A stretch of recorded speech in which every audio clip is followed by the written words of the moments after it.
స్త్రీలలో అధిక సుందరి వగుదాన వేరు ప్రియుని కన్నా నీ ప్రియుని విశేషమేమి.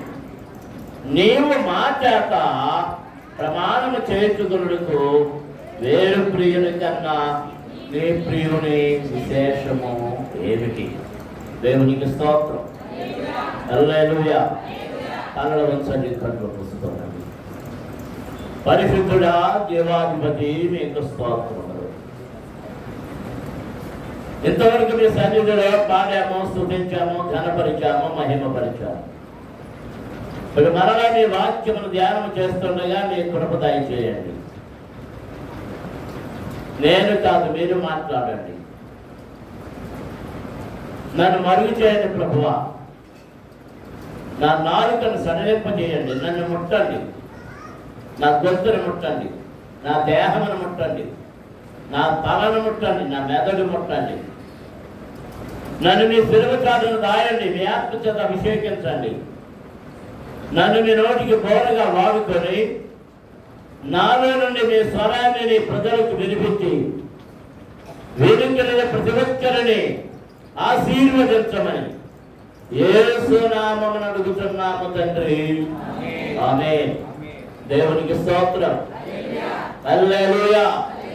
అందరూ చేతులెత్తి గట్టిగా దేవుని నామానికి స్తోత్రం చేస్తారు. హల్లెలూయా, హల్లెలూయా, హల్లెలూయా.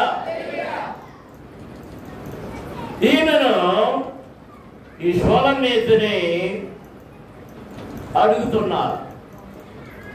స్త్రీలలో అధిక సుందరి వగుదాన. ఈ మాటలన్నీ మనం ధ్యానం చేయడానికి చాలా విస్తారమైన ధ్యానం చేయాలి. అది కొంచెం మాటలే నేను ఈ సమయంలో జ్ఞాపకం చేయాలనుకుంటున్నాను.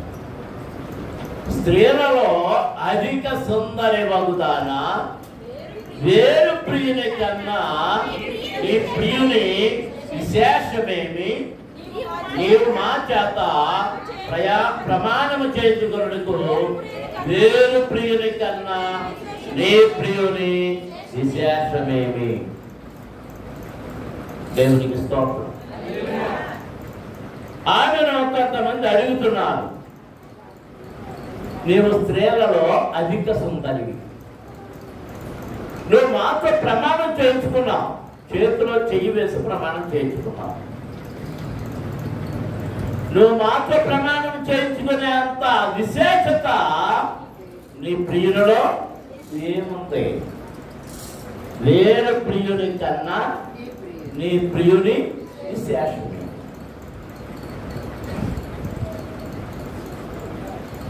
ఈమె ఎందుకు ప్రమాణం చేయించుకుంది? ఏ పరిస్థితుల్లో, ఎక్కడ, ఎలాంటి ప్రమాణం ఆమె చేయించుకుంది? దాని వివరణ కోసమే భోజన వారం ప్రారంభోచన నుండి మనం మొదలు పెట్టడం జరిగింది. అది ఏముంది? నా ఉద్యానవనమునకు నేను ఏతెచ్చితిని, నా జటామాంసిని తేనె పట్టును భుజించుతున్నాను, క్షీర సహిత ద్రాక్షరసము పానము చేస్తున్నాను. నా సభ్యులారా భుజించుడి, లెస్సగా పానము చేయుడి, లేతులారా పానము చేయుడి. దేవునికి స్తోత్రం. హల్లెలూయా, హల్లెలూయా. రెండవ వచనంలో ఈయన పరిస్థితి ఎలాగుంది? ఆ రెండవ వచనంలో ఏమంటుంది? నేను నిద్రించినే గాని నా మనసు మేల్కొని ఉన్నది. దేవునికి స్తోత్రం. హల్లెలూయా, హల్లెలూయా. నేను నిద్రపోయాను, కానీ నా మనసు ఏం చేస్తుంది? పౌలు గారు అంటున్నాడు, ఆత్మసిద్ధమే గాని శరీరం బలహీనం. ఈ శరీరంలో బలహీనతలు, నిద్ర ఉంది, ఆకలి ఉంది, దప్పిక ఉంది, ప్రయాణపు అలసట ఉంది. ఇలా అమ్మగారు చెప్పింది కదా, నేను రోజు తాకుడు వెళ్ళొస్తున్నానని. దేని మీద వెళ్తున్నాను తెలుసా? మా పదాకర్ర ఆటో మీద గంట అంటుంది. నేను కాకపోతే అది పాలగట్లో తీసుకుపోతాడు అనుకుంటా.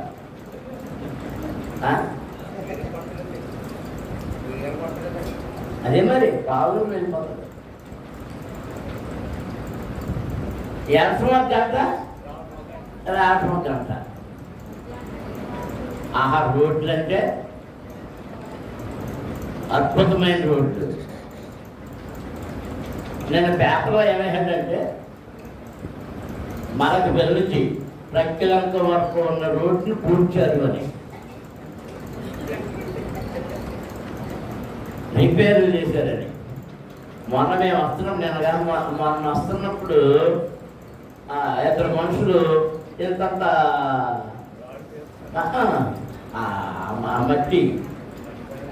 మట్టి గుప్పుడు వేస్తున్నారు. మొదలెట్టు లోపల ఉన్నారు. ఎంత పెద్ద పోతూ ఓ గుప్పుడు గుప్పుడు పేపర్లో ఏమని రాశారు? పూర్తి చేశారు. నేను కలిపి వచ్చేసరికి పూర్తి చేశాడు మనం. నేను మళ్ళీ వెళ్తున్నాం. ఆ పోసింది కూడా లేదు అక్కడ. ఎంత వచ్చేసి పట్టుకుపోయి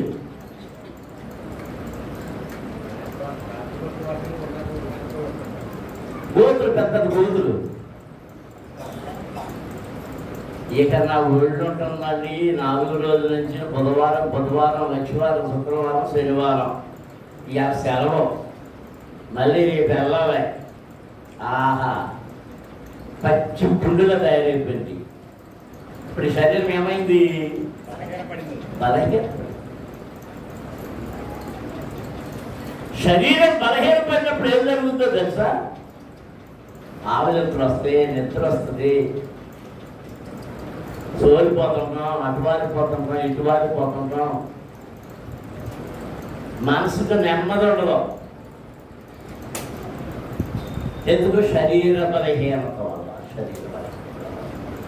పౌలు గారు ఏమంటున్నాడు? ఆత్మసిద్ధమే, నా శరీరం బలహీనం. ఈవిడేమంటుంది?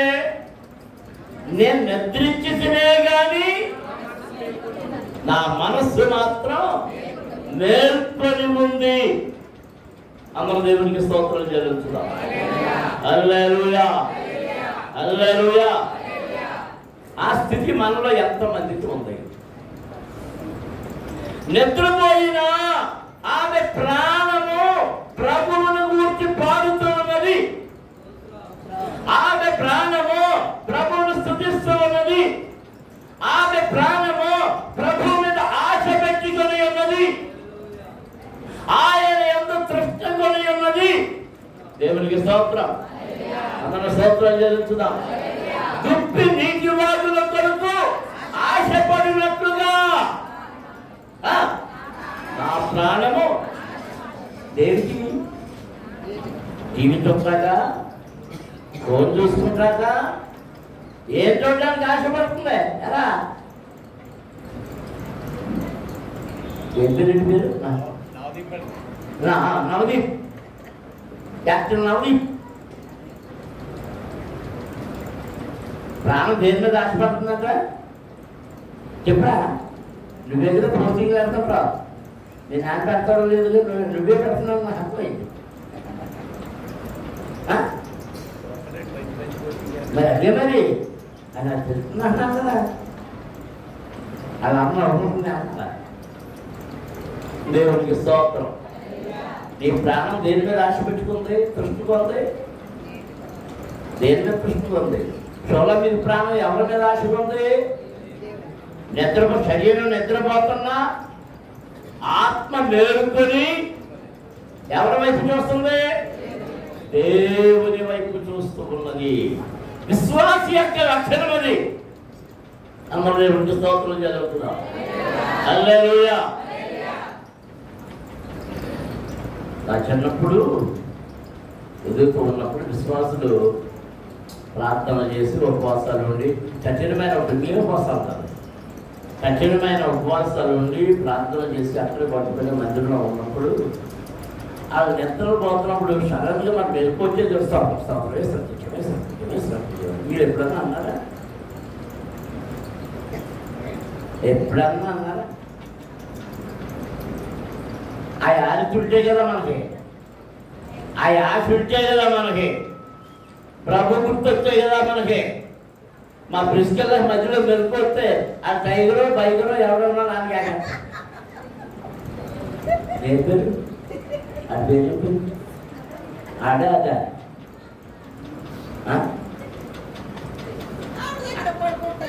అవి ఇంటికాడ కాపలా ఆచిపోతారు, ఆవిడ ఈవిడ కాపలా కాపుకుంటారు.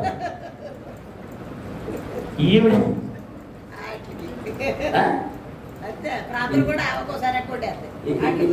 ఇవి చిత్రం నేను ఎక్కడ చూడలేదు. దేవునికి స్తోత్రం. నీ ప్రాణము దేని కొరకు ఆశ కొని ఉన్నది, తృష్ణ కొని ఉన్నది.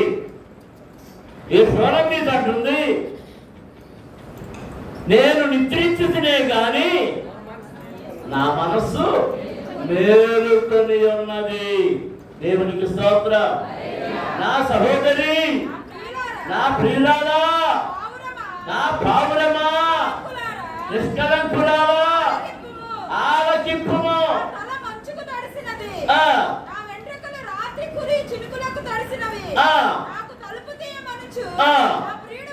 నా ప్రియుడు వాకిలి తట్టుచున్నాడు. ఇది ప్రియుడు పలుకుతున్న మాటలు, ఈ గొర్రె పిల్లవాడు పలుకుతున్న మాటలు. నేను నిద్రపోయేది కానీ నా మనసు మేలుకొని ఉంది. నా తల ఏమైపోయింది? నా తల మంచుకు తడిసింది. నా వెంట్రుకలు రాత్రి కులి చినుకులకు తడిచినవి. నాకు తలుపు తీయి, నేను నీ ఇంటిలో పడతాను, నాకు తలుపు తీయమని తలుపు తడుతున్నాడు. ఎవరు? వాళ్ళ పిల్లవాడు ప్రియుడు. నీ తలుపు కూడా తడుతున్నాడు. నువ్వు అర్ధరాత్రి వేళ అయి ఉండొచ్చు, తెల్లవారుజాము అయి ఉండొచ్చు, పగటి జాము అయి ఉండొచ్చు, సాయంత్రం వేళ అయి ఉండొచ్చు. ఆయన అవసరమైనప్పుడు నీ దగ్గర విశ్రాంతి తీసుకోవాలనుకున్నప్పుడు, నీలోనికి వచ్చి నీలో సేవ తీరాలనుకున్నప్పుడు, నీ గృహంలో అడుగు పెట్టాలనుకున్నప్పుడు ఆయన వచ్చి తలుపు తడుతున్నాడు. దేవునికి స్తోత్రం. హల్లెలూయా. హృదయమనడి తలుపు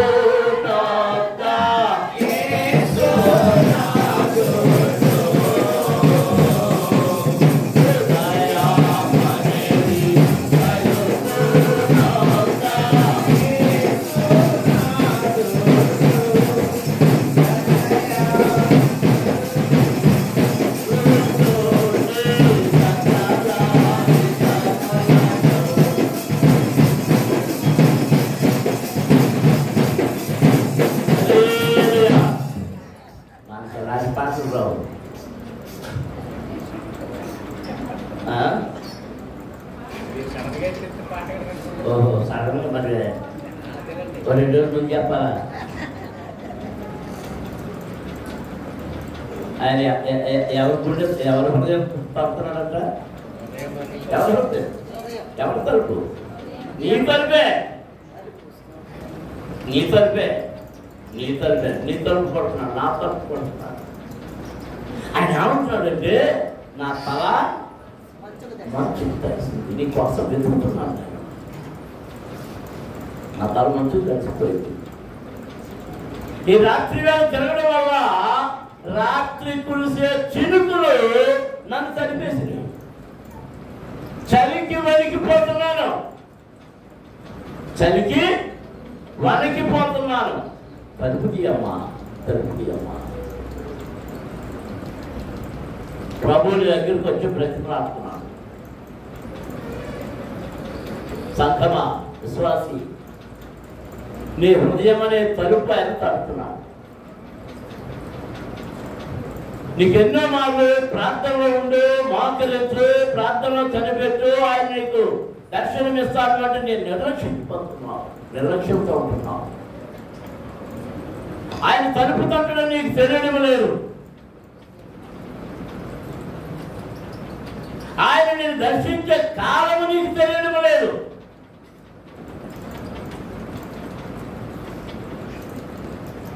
ఆయన అప్పుడు వస్తాను, ఇప్పుడు వస్తాను, నాకు ఆ కూర ఉండొచ్చు, ఏ కూర ఉండొచ్చు అని చెప్పడం. ఆయన ఎప్పుడు నిన్ను దర్శించాలని కోరుకుంటాడో ఆ సమయంలో ఆయన నిన్ను దర్శించడానికి వస్తాడు. నమ్మిన వారి దేవునికి స్తోత్రం జరుగుతుంది. హల్లెలూయా, హల్లెలూయా, హల్లెలూయా.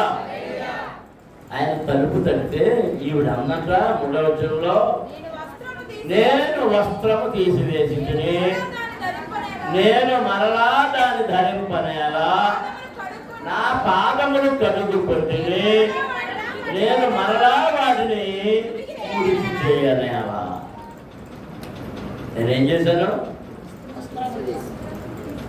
ఏమయ్యా, నేను పడుకున్నాను, స్నానం చేశాను, నా కాళ్ళు శుభ్రంగా పగలంటుకున్న మురికంతా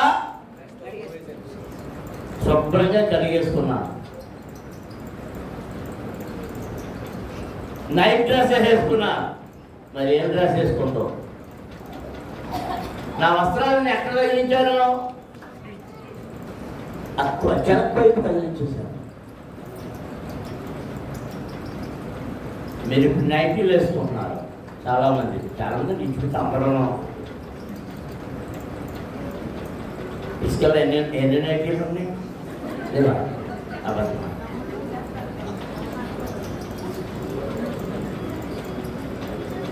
నైటీ అని మెట్ట మధ్యాహ్నం దాంతో గిరుకు అంటూ కొట్టుకొని వెళ్తారు, పక్కన వెళ్తారు. దాని పేరు అంటే ఎప్పుడు వేసుకోవాలి? రోడ్లంతా తిరుగుతాడు.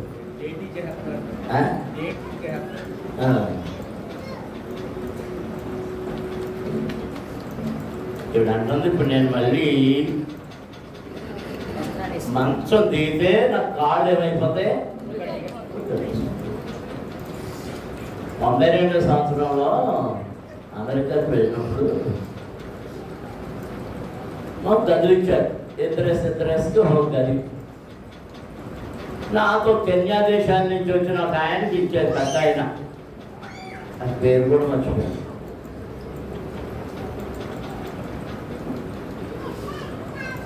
వస్తే ఆయన వచ్చేసి ముందు పడుకునేవాడు గదిలో, లేదా ముందు నేను వచ్చేస్తే ఆయన ఎప్పుడు వస్తాడు అని నేను అందరం భోజనాలు చాలా చేసి వచ్చేసి వాళ్ళు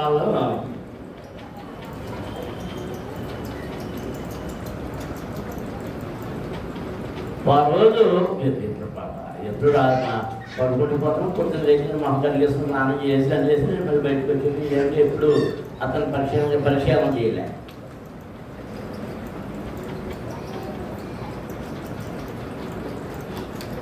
ఉదయాన్నే నేను స్నానం చేస్తున్నాను, అని మీటింగ్ టైం అయిపోతుంది. మీటింగ్ ముందు బ్రేక్ఫాస్ట్ చేసి మీటింగ్ వెళ్ళిపోవాలి. ఈరోజు సుదర్శన్ గారు వచ్చి తలుపు కొట్టినట్టున్నాడు. ఇతను నా కోసం వచ్చానని చెప్పడం కోసం బాత్రూంలోకి వచ్చాడు. దానికి బాత్రూంలో షట్టర్స్ ఉన్నాయి మన వద్ద. అప్పుడు చూశారు అతను దివ్య మంగళ రూపం. మంచంలో పడుకున్నట్టు వచ్చాడు. ఒంటి మీద నూనె పోగు లేదు, అంటే నైట్ డ్రెస్ అన్నమాట. అతను నైట్ డ్రెస్ ఏంటంటే కప్పుకున్న తప్పునే. ఆ లోపలికి వచ్చేటప్పటికి పిలుస్తున్నాడు, రాకన్నా వచ్చేస్తున్నాను, స్నానం చేస్తున్నాను, అయిపోతుంది, వచ్చేస్తున్నాను. అవుతే నీకోసం ఎవరో వచ్చారు అని చెప్పి నేను జబ్బు బయటిస్తున్నాను. అంటే ఎందుకు చెప్తున్నానంటే కొంతమంది వస్త్రహీనులుగా నిద్రపోతారు. ఇప్పుడు ఈమె మరి పీలికలైనా ధరించిందో లేదో, నేను వస్త్రము తీసివేసి తిని నేను మరలా దానిని ధరింపనేవా.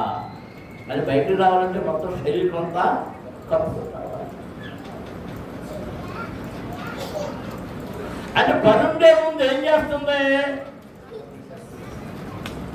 తాను ధరించిన వస్త్రాలన్నీ తీసుకొస్తుంది. రెండోది ఏం చెప్తుంది? నా పాదములు కడుగుకొంటిని మరలా వాటిని మురికి చేయాలి. దేవుని పిల్లలారా, ఆమె ఆ ప్రశ్న వేసినందుకు ఎంత నష్టపోయిందో చెప్తుంది. మనం అంతకంటే భయంకరమైన సమాధానాలు చెప్తున్నాం. ప్రభువు నిన్ను దర్శించినప్పుడు, నీవు నాకు కావాలి అన్నప్పుడు, నీవు నా కొరకు సాక్ష్యమే అన్నప్పుడు, నీవు నా వాక్యము పట్టుకొని వీధుల్లో తిరుగు అన్నప్పుడు, నువ్వు ఉపవాసం ఉండి ప్రార్థన చేయి అన్నప్పుడు ఏవేవో ఏవేవో ఏవేవో చెప్పి ఆయన కృపను, ఆయన దీవెనను, ఆయన ఇచ్చు ఆశీర్వాదములన్నిటినీ మన చేతులారా మనం పోగొట్టుకుంటున్నాం. మన చేతులారా మనం పోగొట్టుకుంటున్నాం. దేవునికి స్తోత్రం. సోమరితనము మనం వెంటాడుతుంది. సోమరితనం వెంటాడుతుంది, నిర్లక్ష్యం వెంటాడుతుంది, అలక్ష్యం వెంటాడుతుంది, నిద్రపోతూ తిండిపోతుందనం మనం వెంటాడి దేవుని దీవెనలకు దూరం చేస్తా ఉంది. దేవుని దీవెనలకు దూరం చేస్తా ఉంది. అలాంటి శాపగ్రస్తమైన పరిస్థితి మనము తెచ్చుకోకూడదు. ఆయన తలుపు కొడుతుంటే ఇవేం చెప్తుంది? నేను బట్టలు తీసేసాను, మళ్ళీ నేను ఎందుకు వేసుకోవాలా? రెండోది, నేను కాళ్ళు కడుక్కున్నాను, నేను మళ్ళీ మురికి చెయ్యాలా? అయినా ఆయన ఆపలేదు.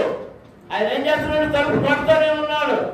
తలుపు సందులే నా ప్రియుడు చెయ్యవచ్చగా, నా అంతరంగము అతని ఎడల జాలిగొనెను, నా ప్రియుడికి తలుపు తీయలేదని నా చేతుల నుండి, నా వేళ్ల నుండి శతామాంసి గడియల మీద శ్రవించను. నా ప్రియునికి నేను తలుపు తీయనంతలో అతడు వెళ్ళిపోయాను. నేను తలుపు తీసుకురాగా వెళ్ళిపోయి తలుపు సందులో కూడా ఆయన చేయించాడు కదా. ఆయన తలుపు సందులో ఇచ్చినందుకే నా హృదయం అయిపోయింది, ద్రవించిపోయింది. నేను తలుపు తీయనంతలో ఏం జరిగింది? తలుపు తీయాలంటే ఏం చేయాలి? ముందు ఏం చేయాలి? బట్టలు ధరించాలి, వస్త్రాలు ధరించాలి. రెండవది, పాదరక్షలు ఎక్కడున్నాయో వెతుక్కోవాలి, మురికి కాకుండా ఉండాలి. లేదా మురికి లేని చోట్ల కాళ్ళు వేసుకుంటా రావాలి. అంటే ఈమె తీసివేసిన వస్త్రాలు ధరించడానికి ఎంత సమయం పట్టిందో.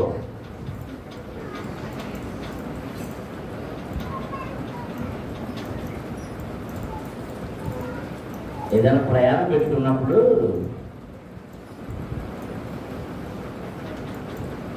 అందరూ స్నానం చేసి నేను చేస్తానంట. ముందు మా కార్యక్రమం చేయమంటాను.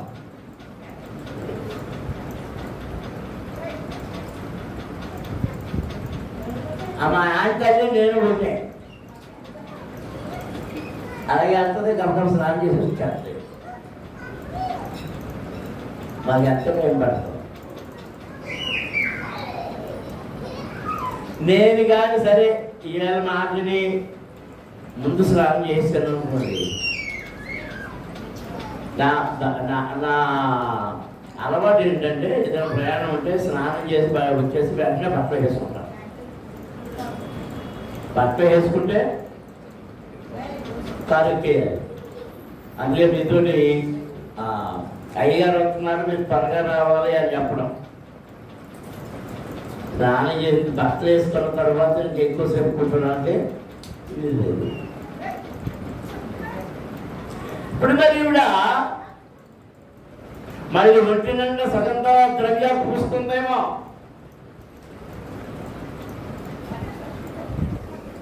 ఎందుకంటే ఆ తలుపు సద్దుల్లో నుంచి అంట ఈమె చూడండి, అక్కడ ఏం రాయబడిందో, నా చేతుల నుండి నా ప్రియునికి తలుపు తీయ లేచితిని, నా చేతుల నుండి నా వేళ్ల నుండి జటామాంసి కడియల మీద శ్రమించారు.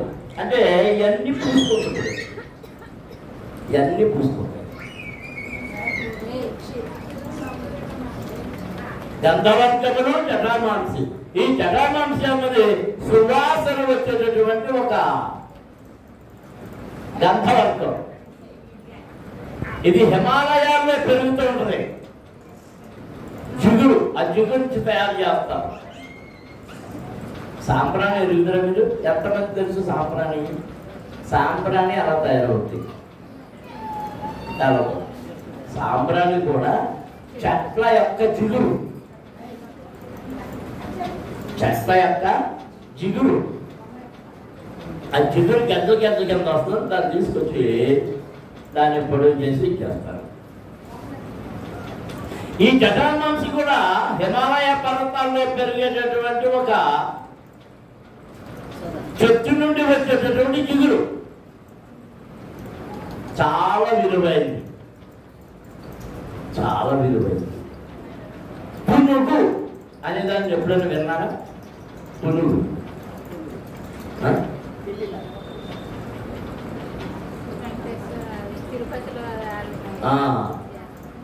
అది చాలా ఖరీదైంది. దాన్ని నీళ్ళలో వేసి స్నానం చేస్తారు. ఆ పునుగు నీళ్ళలో వేసి స్నానం చేస్తే మనిషి అంతా సువాసన వచ్చేస్తుంటారు. అది ఏంటో తెలుసా? ఆ పునుగు పిల్ల అనేది తొండిగా ఉంటుంది.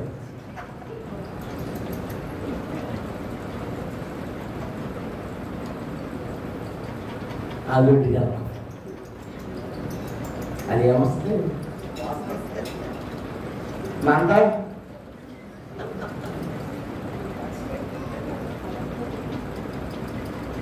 ఇప్పుడు ఇవే తలుపు తీయడానికి వెళ్ళడానికి ఏమేం పనులు చేసింది? బట్ట వేసుకుంది. ఏం వస్త్రాలు అవి? రక్షణ వస్త్రం, సంతోష వస్త్రం, ఉల్లాస వస్త్రం, స్తుతి వస్త్రం, మహిమ వస్త్రం. ఈ వస్త్రాన్ని ఒకదాని మీద ఒకటి, ఒకదాని మీద ఒకటి, ఒకదాని మీద ఒకటి వేసుకుంటే ఇట్లన్నిటి మీద మళ్ళీ ఇప్పుడే మనకి వచ్చేది అయితే స్ప్రేలు. ఆ స్ప్రేలు కొట్టుకుంటా పూర్వకాలంతో అత్తరబుడ్డి అనేవారు. అత్తరబుడ్డి, ప్రభు పాదాల మీద పనులు కొట్టిన అత్తరబుడ్డి ఎంత ఖరీదైన లక్షల మీద ఉంటుంది.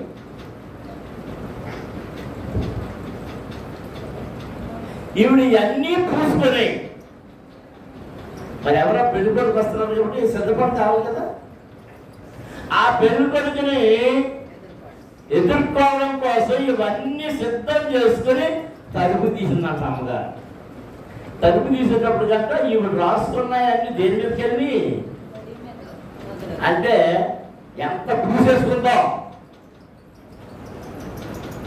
సువాసన కొట్టేయాలని.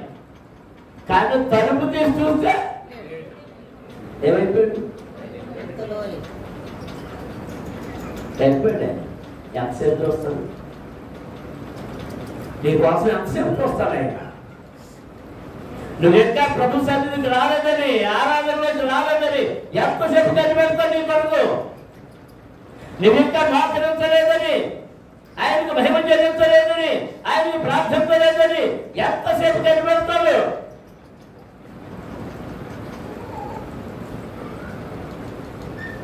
ఆయన ఏమైపోతున్నాడు?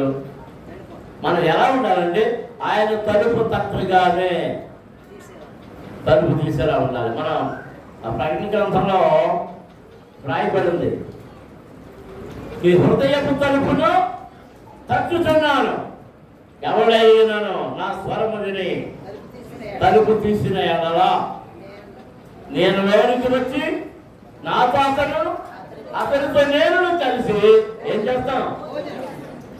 ఆ ఇంటిలో భోజనం చేస్తాం. ఆ ఇంట్లో భోజనం చేస్తాం. దేవునికి స్తోత్రం. అందరం స్తోత్రాలు చెల్లించుదాం. హల్లెలూయా, హల్లెలూయా. దేవుని పిల్లలారా, ప్రభు మనల్ని ఎదుర్కోవడానికి వచ్చే సమయానికి నీ రక్షణ వస్త్రాన్ని తీసి ఎక్కడ తగిలిస్తున్నావు? నీ పరిశుద్ధాత్మతో నింపబడిన వస్త్రాన్ని ఎక్కడ తగిలిస్తున్నావు? ప్రభువులో ఉన్న ఉల్లాస వస్త్రాన్ని, సంతోష వస్త్రాన్ని తీసి ఎక్కడ తగిలిస్తున్నావు? అవి ఎల్లప్పుడూ నీవు ధరించి ఉండాలి. ప్రభు రాగాన్ని నీవు లేచి వెళ్ళి తలుపు తెరవగలిగిన సిద్ధపాటు కలిగి ఉండాలి. దేవునికి స్తోత్రం. హల్లెలూయా, హల్లెలూయా, హల్లెలూయా. సిద్ధపాటు కలిగిన వాడే, సిద్ధపాటు కలిగిన వాడే దీవెనలకు అర్హుడు. దేవునికి స్తోత్రం. సరే, ఈ తలుపు తీసింది. అక్కడ ఏమయ్యాడు ఆయన? ఏమంటున్నాడు? అతడు వెళ్ళిపోయాను. అతని మాట వినుడితోనే నా ప్రాణము సొమ్మసిల్లాను. ఆయన కనబడలేదని నా ప్రాణం సొమ్మసిల్లిపోయింది. ఇప్పుడు నేను అతనిని వెలిచినాను, అతను కనబడకపోయాను. నేను పిలిచినాను, అతడు పలుకలేదు. పట్టణంలో ఎదురు కావలి వారు నాకు ఎదురుపడి నన్ను కొట్టి గాయపరిచారు. ప్రాకారం కావలి వారు నా పై వస్త్రమును దొంగిలించరు. యెరూషలేము కుమార్తెలారా, నా ప్రియుడు మీకు కనబడిన ప్రేమాతిశయము చేత మీ ప్రియురాలు మూర్చగలని మీరక్కడికి తెలియజేయనట్లు నేను మీ చేత ప్రమాణము చేయించుకుందును. దేవునికి స్తోత్రం. హల్లెలూయా, హల్లెలూయా, హల్లెలూయా. ఎందుకు ప్రమాణం చేయించుకుంటుంది? ఈ సియోను కుమార్తెలట ఆయనతో చెప్పాలట, నీ ప్రియురాలు నిన్ను వెతుక్కుంటూ వెతుక్కుంటూ వెతుక్కుంటూ వెతుక్కుంటూ వచ్చి ఏమైంది? దానికి ముందేమైంది? ముందు పట్టణంలోని కావలి వారు ఎదురుపడి ఏం చేశారు? శుభ్రంగా చెమకొట్టారు. అర్ధరాత్రి తిరుగుతున్నా, ఎవరు నువ్వు? దొంగవా? దొంగవా? నీవు దొంగవా? ఆయన చెప్పేది ఏమి వాళ్ళు ఏం చేశారు? చెత్తకొట్టేశారు, చెత్తకొట్టేశారు. ఆ పై వస్త్రాన్ని ఎత్తుకుపోయారు. పై వస్త్రం ఎత్తుకుపోయారు. కావలి వాళ్ళు, వాళ్ళు రక్షించవలసిన వాళ్ళు ఆమె వస్త్రం దొంగిలించబడి దెబ్బలు ఉన్నాయి. ఆయన కనబడలేదన్న బాధ ఎక్కువైపోయింది, ప్రేమ ఎక్కువైపోయింది. ఆ ప్రేమాతిశయం చేత ఇప్పుడు ఏమైపోయింది? మూర్ఛిల్లిపోయింది. దేవునికి స్తోత్రం. అందరూ స్తోత్రాలు చెల్లించుదాం. హల్లెలూయా, హల్లెలూయా, హల్లెలూయా, హల్లెలూయా. ఇప్పుడు ఆమెను ఆదరించడానికి సియోను కుమార్తెలు వచ్చారు. ఆమెను లేవనెత్తారు, కూర్చోబెట్టారు, పరామర్శ చేస్తుంటే ఆ వారితో అంటుంది, యెరూషలేము కుమార్తెలారా, నా ప్రియుడు మీకు కనబడిన ఎడల ప్రేమాతిశయము చేత నీ ప్రియురాలు మూర్చలేనని మీరు అతనికి తెలియజేయనట్టు నేను మీ చేత ప్రమాణము చేయించుకుందును. దేవునికి స్తోత్రం. హల్లెలూయా. నేను నాకు ప్రమాణం చేయండి. అప్పుడు అడుగుతున్నారు, స్త్రీలలో అధిక సుందరి వగుదానా, వేరు ప్రియుని కన్నా నీ ప్రియుని విశేషమేంటి? నీవు మా చేత ప్రమాణము చేయించుకొనుటకు వేరు ప్రియుని కన్నా నీ ప్రియుని విశేషమేమి? అప్పుడే కావాలా నీకు? ఆ సంఘానికి వెళ్ళాలా? ఆ గుడికి వెళ్ళాలా? ఆ గుడిలో స్పెషాలిటీ ఏంటి? నిన్ను అడుగుతుంటారు. ఇవేమని చెప్తుందో తెలుసా? నాకు కావలసింది ఆయనే. అవును, మీరు అన్నట్లుగా ఆయన ప్రత్యేకమైన వాడు. నువ్వు నన్ను అంటున్నావు కదా, స్త్రీలలో అధిక సుందరి అని. ఎంత అధికమైన సుందరిగా ఉండడానికి కారణం ఆయనే. ఆయనను ఎదుర్కోవడానికి నేను శ్రేష్టమైన వస్త్రాలు ధరించాను. శ్రేష్టమైన గంధవర్గాలను సమకూర్చుకొని వాటిని నా దేహం మీద, నా బట్టల మీద సువాసనలు వెదజల్లినట్లుగా నేను వాటిని పూసుకున్నాను. అది నా ప్రియుడు తప్ప ఇంకెవరు వాసన చూడడానికి వీల్లేదు. నా సౌందర్యాన్ని నా ప్రియుడు తప్ప ఇంకెవరు చూడడానికి వీల్లేదు. మొన్న ఒక అమ్మాయి పెళ్ళైనానే ఒక వీడియో పెట్టింది ఆడపిల్లలను గురించి. నీ భర్తను చూపించడానికి ఇంకేమీ లేవు నీ దగ్గర, అన్నీ అందరికీ చూపించేస్తాం. అన్నీ ఏంటి వల్ల?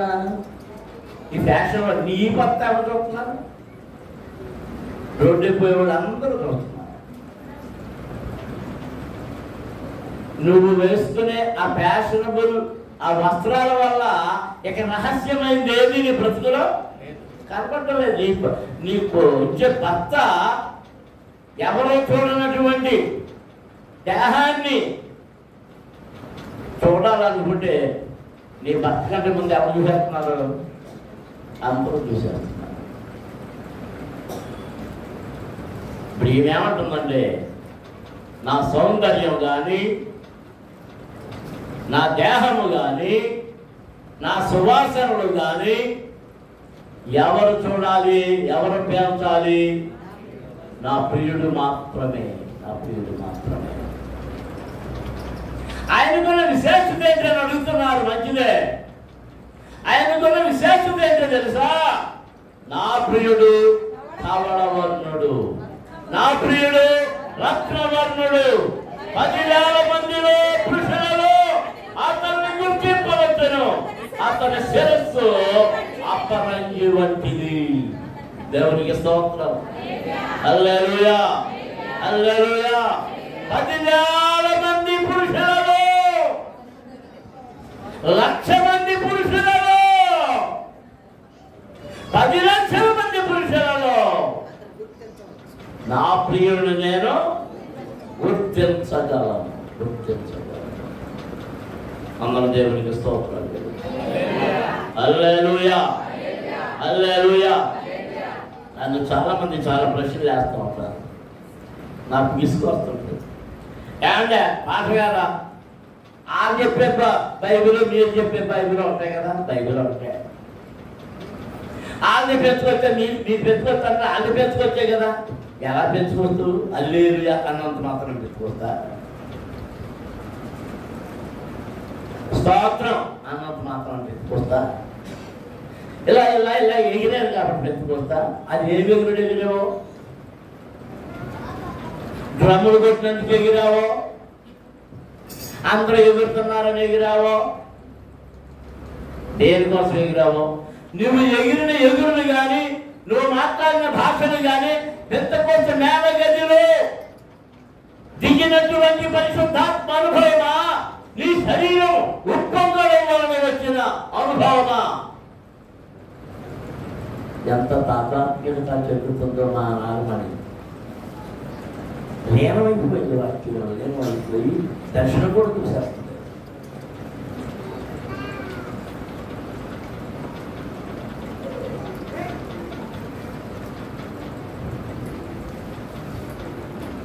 ఆయన ఎవరో తెలుసా? దేవుడు ఎవరు తెలుసా? అంతరంగములను ఎరిగిన దేవుడు. నీ హృదయ కాంక్ష ఎలా ఉందో, నీ హృదయ వాంఛ ఎలా ఉందో, నువ్వు ఏ వైపు చూసి ఏమి నోరు చప్పరిస్తున్నావో ఎవరికి తెలుసు? నీ ప్రభువుకు తెలుసు. ఆయన యందు భయభక్తులు గల వారి చుట్టూ, ఆయన భయభక్తులు కలిగిన వారి పరిస్థితి ఎలా ఉందో చూడటం కోసం ఆయన కను దృష్టి లోకమంతా సంచారం చేస్తాం.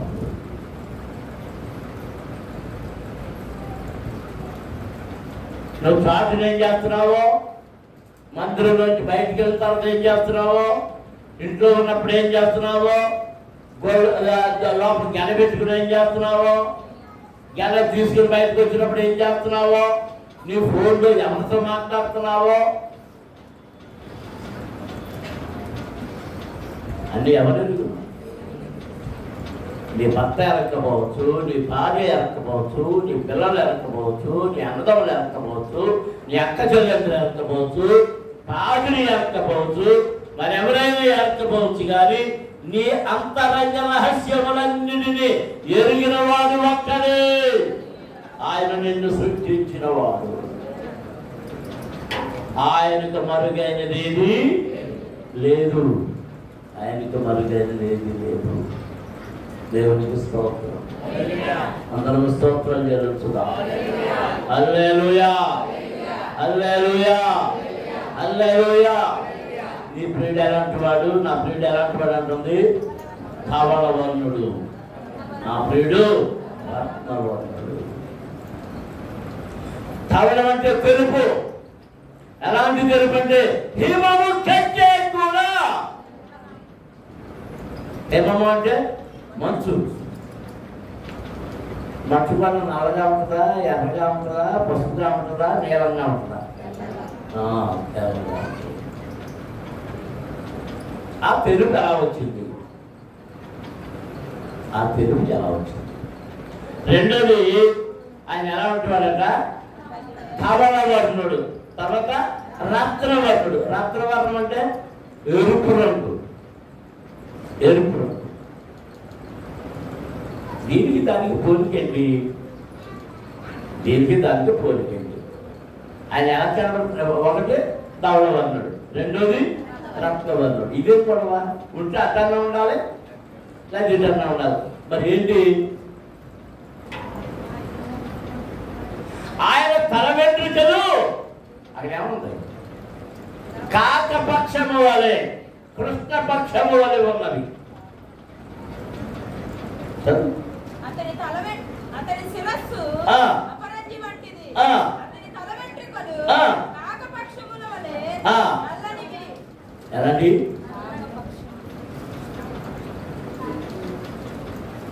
పాత బైబిల్ కృష్ణపక్షములు అన్నా.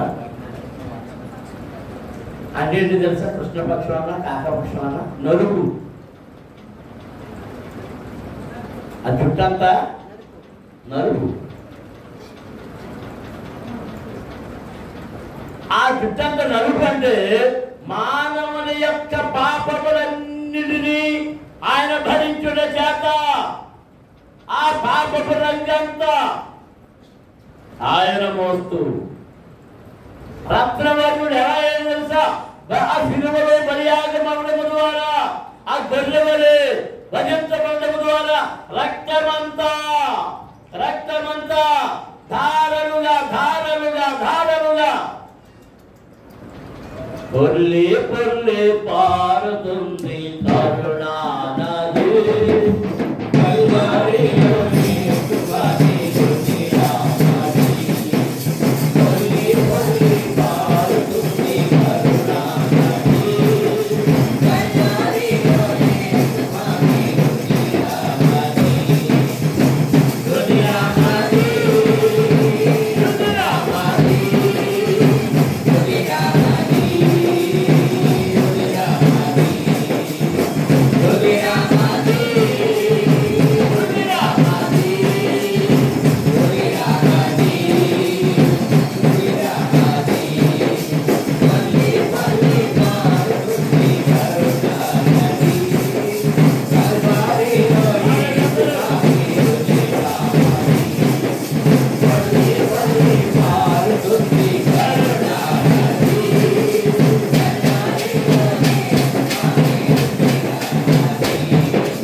ఎలాగా?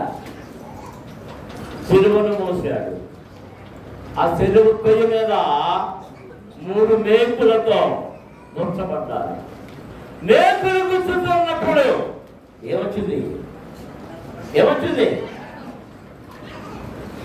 తల మీద ముందు చీరలు పెట్టి వాటిని కొట్టారు. తల మీద నుండి ఏం కాస్తుంది? పర్రాలు తీసుకొని కొట్టడం మొదలుపెట్టారు. ఆ పర్రకి చివర 3 శేషపు గోళ్ళు ఉంటాయి. ఆ శేషపు గోళ్ళకు చేపలు పట్టే గ్యాల ముళ్ళు ఉంటాయి. చేపలు పట్టే గ్యాల ముళ్ళు ఉంటాయి. ఆ సిలువ మీద ఉన్న వాడిని ఆయన కొట్టినప్పుడు వెళ్ళి ఈ గ్యాల ముళ్ళన్నీ ఆయన దేహం మీద దిగబడినప్పుడు గుర్తుకుంటే దాన్ని ఇలా కిందకి చీలుస్తున్నారు. కిందకు లాగుతుంటే ఆ చర్మం అంత శరీరం కండరాలు ఏమైపోతున్నాయి. అందుకే చాళ్ళు దున్నినట్లుగా ఆయన దేహము దున్నబడింది. ఆయన దేహం దున్నబడింది అంటే దేహం అంతా ఈ ముండ్లతో లాగేస్తుంటే, గ్యాలపొమ్మలో లాగేస్తుంటే దేహం అంతా ఏమైపోయింది? నాగలి దున్నినట్టుగా దున్నబడింది. ఏం కాకపోతే నీళ్లు కాస్తాయా? నీళ్లు కాస్తాయా? తల మీద నుంచేమో ఈ మొళ్ళలో నుంచి రక్తం కారుతుంది. చేతుల్లో నుంచి కాళ్ళలో నుంచేమో ఈ నేతులు కొట్టి నుంచి అది రక్తం కారుతుంది. ఇదిగో దేహం నుండేమో ఇదిగో ఈ గాలపొమ్మల్లో ఉన్నటువంటి ఈ కొండకు కట్టినందు చేత దేహం అంతా దున్నబడి ఆ రక్తం అంతా కారుతుంది. ఇప్పుడు అది దేహం ఎలా కనబడుతుంది? రక్తపు కోళ్ళు. ఇప్పుడు ఆయన ఎలాంటి పడుతుంది సార్? రత్నవర్ణుడు. ఆ రక్తము, ఆ శ్రేష్టమైన రక్తము ఇదిగో కాకి లాంటి నడుము కలిగిన నీ పాపములను కడిగినప్పుడు ఆ పాపములన్నీ కొట్టుకుపోయి ఏమైపోయావు తెలుసా? హీమము కంటే తెల్లగా చేయబడుతున్నావు. దేవునికి స్తోత్రం. హల్లెలూయా. ఇదే నా ప్రియుని యొక్క విశేషము. నా ప్రియుని విశేషము చాలా విశేషమైంది. ఇతరులు ఎవ్వరూ లేరు అలాంటి దయగలిగిన వాడు. పాపులను ప్రేమించేవాడెవడు లేడు. మాత్రం చదివి ప్రార్థన చేసుకుంటారు. పాపిని శిక్షించాలనేవాడే తప్ప పాపిని ప్రేమించి తన దేహాన్ని అప్పగించి రత్నవర్ణుడిగా మారిన వాడెవడు లేడు. తన నీతి చేత ధవళ వర్ణముగా కనబడుతూ తెల్లగా కనబడుతూ ధవళ వర్ణుడిగా మారిన వాడెవడు లేడు.